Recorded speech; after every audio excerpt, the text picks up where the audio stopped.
Bonjour à toutes, bonjour à tous. Nous sommes dimanche,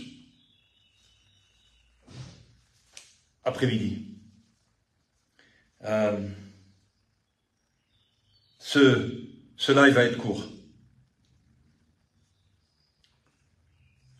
Ce live va être court. J'attends un petit instant pour que vous puissiez vous positionner.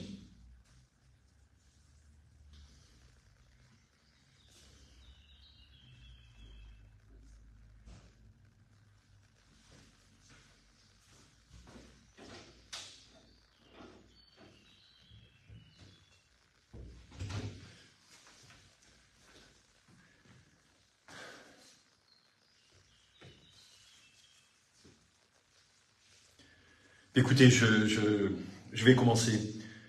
Comme à mon habitude, de toute façon, je dis que ces lives sont revisionnés, bien que totalement modérés par Facebook, et en particulier les derniers.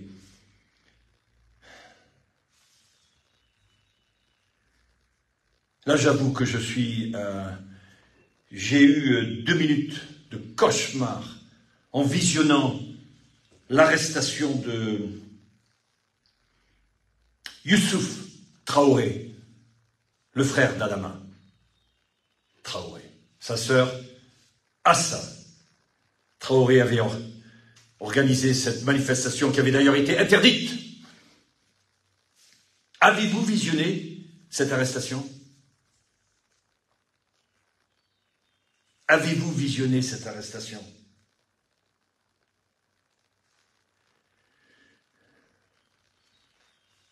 Alors je vais faire un petit retour en arrière.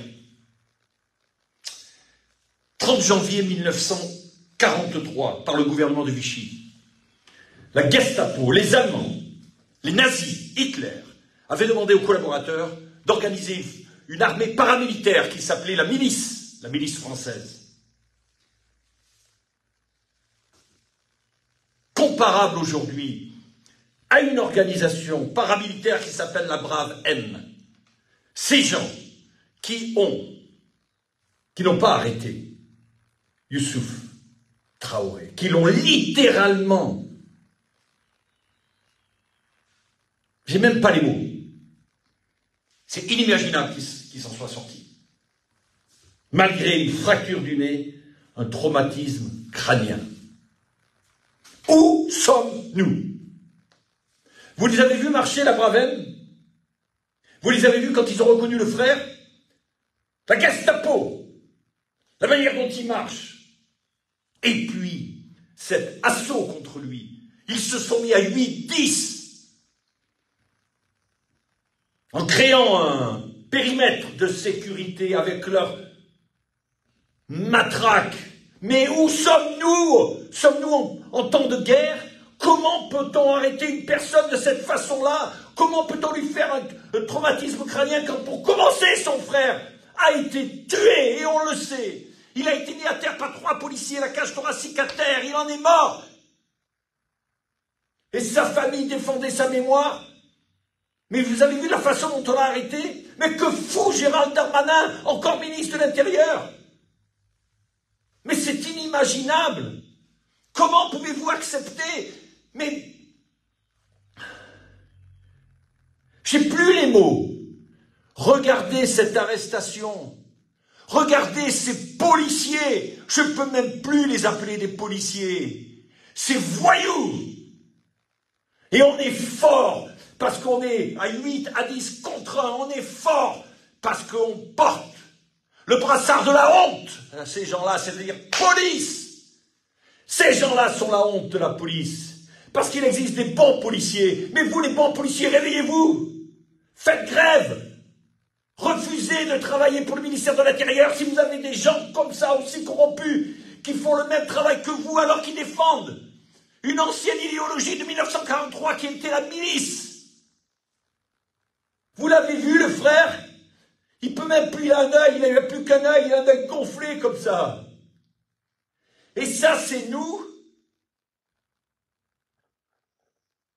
C'est nous, citoyens et citoyennes, qui quelque part cautionnons cela parce que nous payons nos impôts pour que ces gens de la police s'organisent en tant que bande d'escrocs organisés. Ils le sont, ce sont des criminels. S'attaquer à 8-10 sur cet homme qui défendait la mémoire de son frère.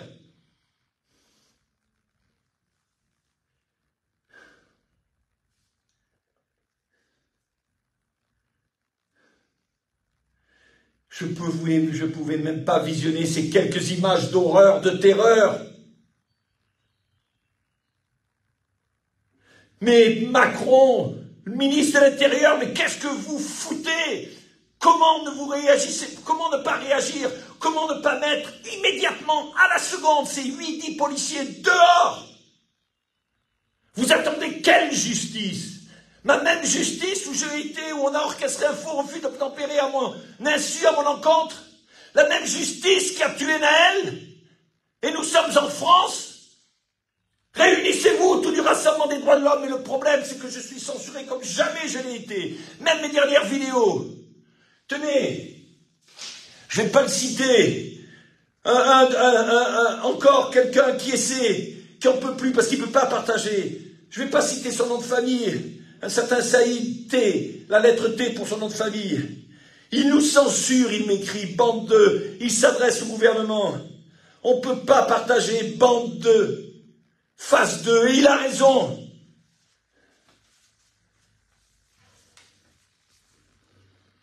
Étant donné que je n'ai pas dit son nom de famille, et Saïd, je suis avec vous, croyez-moi, je vais quand même dire ce que vous avez écrit parce que je cautionne l'entièreté. Il nous censure, bande de pourris. On ne peut pas partager bande d'ordures, face de bouc. Exact. Face de bouc, bande d'ordures. Comment pouvez-vous légitimer une arrestation telle qu'elle s'est passée contre Youssouf? Comment? Et là, dimanche, on est au soleil, on est en vacances. Mais il faut réagir. La seule possibilité de réagir, c'est de vous réunir autour du rassemblement des droits de l'homme une fois pour toutes.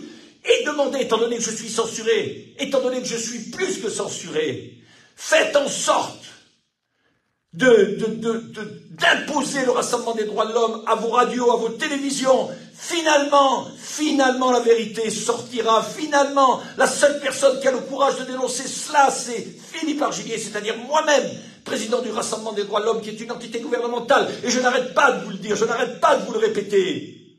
Et si ce Youssouf était votre frère, il est le mien quelque part. Ça dérange, hein, comme Naël était mon fils quelque part. Ça dérange aussi, hein. Ça dérange. Ça dérange aussi parce que quelque part on me dit que je suis là en train de défendre la communauté musulmane. Je ne suis pas en train de la défendre, je suis simplement en train de donner une transparence. Et sur certains aspects, oui, je la défends, cette communauté musulmane, parce qu'elle est attaquée de toutes parts. Il ne faut pas faire d'amalgame.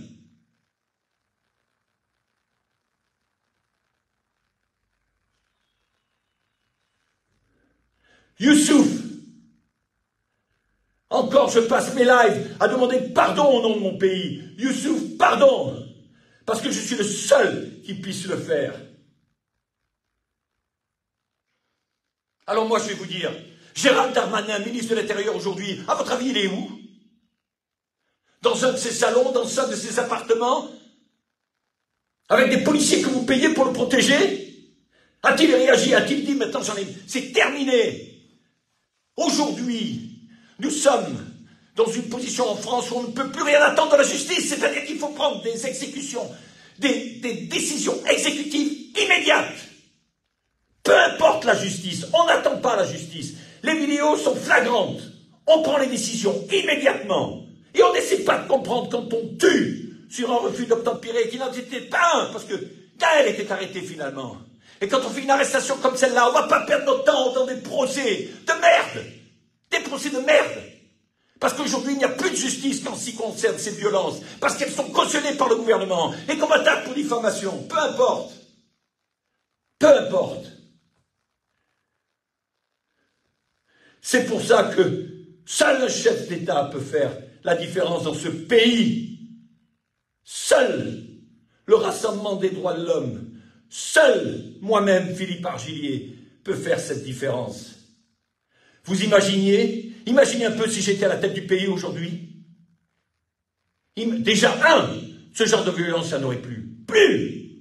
Parce que les policiers sauraient que si, un quart, un dixième de cette violence, si je venais à la visionner, mais il serait sorti immédiatement, et je ferais en sorte que la justice ne puisse rien faire. Je ferai en sorte que le président, finalement, ce chef d'État, a une décision exécutive immédiate, jusqu'à qu'on ait remis cette justice à la justice. Voilà. Voilà ce qui doit être fait dans notre pays. Remettre la justice, à la vraie justice qui est ancrée sur les droits de l'homme, les droits de la femme et les droits des enfants. C'est-à-dire les droits de la liberté, les droits de la sécurité. À toute la famille Traoré, je veux être sûr, oui, à Youssouf, à sa sœur, à la mémoire de son frère, Adama, je vous demande pardon au nom de la France, au même titre que j'ai demandé pardon à la maman de Nahel, pour laquelle, n'oubliez pas, j'ai fait cette invitation, et j'espère qu'elle y répondra. J'espère qu'on ne va pas lui mettre, elle aussi, une pression pour pas qu'elle se rapproche du Rassemblement des droits de l'homme. Et maintenant, c'est à vous, Françaises et Français, de vous relever une fois pour toutes et de soutenir la seule entité qui est là, véritablement pour vous défendre. On n'est pas des hommes politiques, ce ne sont pas des promesses politiques, c'est un cahier des charges qui s'appliquera sur les droits de l'homme, les droits de la femme et les droits des enfants.